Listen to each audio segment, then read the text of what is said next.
तो उस समय होता क्या है, रावण माया भी पहले कर चुका है। अब उसको लग रहा है कि करना क्या चाहिए, उसका कोई वैसे उसे भी समझ नहीं आ रहा। तो वो क्या करता है कि होता क्या है, किसी का ध्वज को अगर हम रथ से गिरा देते तो उसे लगता है कि इसका मतलब वो सारथी पहले नहीं है और उसमें रथ ही मारा गया इसलिए ऐसा हुआ है। तो वो सिर्फ दिग्भ्रमित करने के लिए उस रथ की जो ध्वजा प्रभु राम की उस पर बाण छोड़ता है, लेकिन वो इंद्र का रथ है, उससे कुछ होना नहीं है। तो यहाँ पर होता क्या है कि फिर वो ये कोशिश करता है रथी के लिए, क्योंकि वो जो अश्व हैं वो भी इंद्र के हैं तो उनका भी कुछ नहीं होता है। तो वो एक तरह से पूरे प्रयास करने के बावजूद भी कुछ नहीं कर पा रहा होता है। तो वो फिर अन्य जो चीज़ें उन्हें छोड़ता है और पूरे ही वेग से जब छोड़ता है तो जो एक तरह से भाला आदि जो चक्र हैं, तो प्रभु भी उसका उत्साहवर्धन करते हैं, बहुत बड़े बहुत साधु साधु और वेग से। तो होता क्या है, प्रभु को अभी क्योंकि लग रहा है कुछ समय बाकी है, मेन मुख्य बात क्या होती है कि प्रभु तो लीला कब क्या करना है हर निर्धारित है। तो यहाँ पर वो प्रभु भी एक करते हैं कि उस पर बाण छोड़ते हैं, ऐसा नहीं होता है। तो ऐसा भी प्रसंग आता है कि प्रभु ने एक बार 30 बाण छोड़े हैं। 30 बाण जब छोड़े हैं तो होता क्या है कि उसके 10 सिर और 20 भुजा एक साथ कट जाते हैं।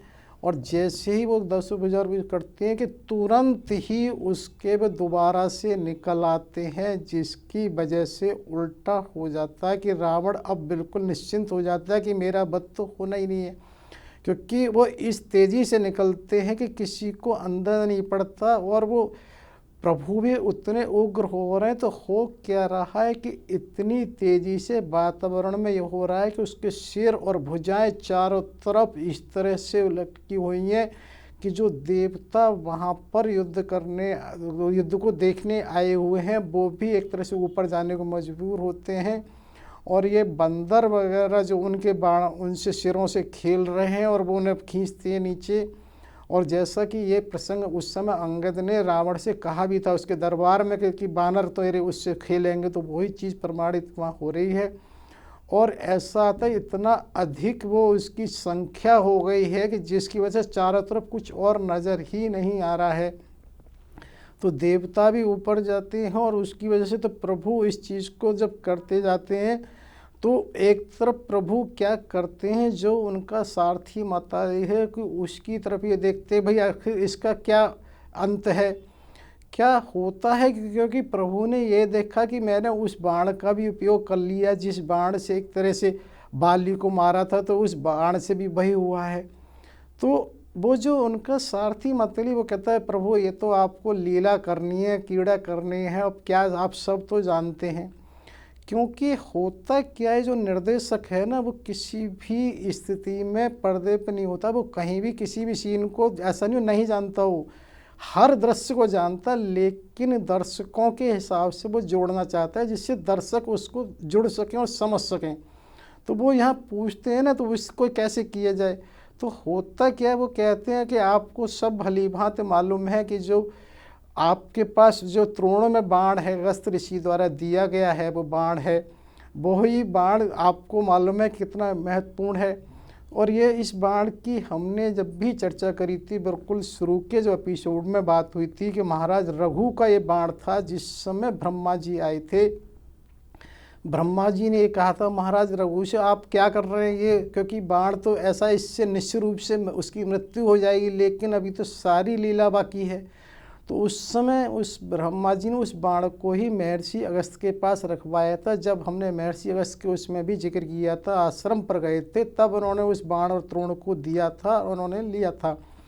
तो वो है उन्हें भली बात, लेकिन इस समय उसको कैसे जोड़ना है, तो वो चीज़ उसको वो कहता है उनके सारथी कि तो आपको तो क्रीड़ा करनी है, आप भली भांति जानते हैं।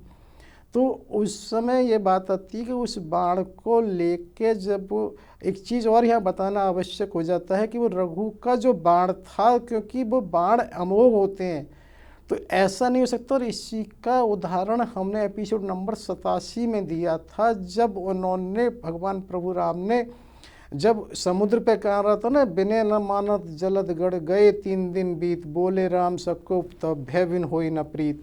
तो जब वो बाण को वहाँ किया तो वहाँ पर समुद्र देव ने भी कहा था इस बाण को प्रथम चढ़ाया हुआ, और उन्होंने वर्तमान के अरब राष्ट्र में एक तरह से वो छोड़ा था, जो आज भी ये माना जाता है, जो वहाँ पर इस तरह से है। हमने पूरी विस्तृत चर्चा उस समय की थी। तो ये चीज़ इसलिए महत्वपूर्ण हो जाती है कि वहाँ पर जो बाण है उसे माँ काली को पता है। और क्या होता है कि वो एक तरह से विभीषण की तरफ भी देखते हैं। विभीषण प्रभु के पास आते हैं और उनसे कहते हैं कि प्रभु ये इस तरह से नहीं मरेगा, इसकी जो नाभि में अमृत कण है जब तक उसका वो नहीं होगा। तो यहाँ देखिए कितना मूल प्रश्न है। अभी हम इस प्रसंग को आगे और जोड़ते हैं कि उसकी नाभि में अमृत आया कैसे।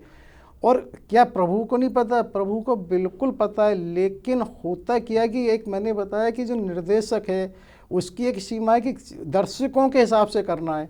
यदि इस काम को वो अब करेंगे तो ये बात होगी कि इन्होंने अब तक क्यों नहीं किया, और इन्होंने अब तक नहीं किया तो अब क्यों कर रहे हैं। तो वो चीज़ों को इस तरह से जोड़ना होता है कि विभीषण आके उनसे कहते हैं कि इसकी नाभि में जो अमृत है, जब तक आप इसके बाण से संहार नहीं करोगे इसका वध नहीं होगा। सर, हम तो सोच रहे थे कि आज रावण उपदेश श्रवण करें, लेकिन अभी एक अद्भुत प्रसंग और आ गया कि रावण की नाभि में अमृत, यानी कि इच्छा ये जागृत हुई कि वो अमृत आया कहाँ से उनकी नाभि में, क्योंकि ये बहुत अद्भुत, जिस विस्तार से आप सुना रहे हैं तो इस प्रसंग को भी हम सुनना चाहेंगे। लेकिन अभी भी वही समय की अपनी मर्यादा है, इसको अगली श्रृंखला में रखेंगे। और बस यही कहना चाहेंगे, आपको धन्यवाद, आभार। अगली कड़ी में फिर से आपसे भेंट करते हैं इसी यात्रा को लेकर। जय सिया राम। जय सिया राम। सभी श्रोताओं एवं दर्शकों का कोटि कोटि आभार, सभी समयदानियों को कोटि कोटि आभार, तथा होने वाली गलतियों के लिए क्षमा याचना। जय सिया राम।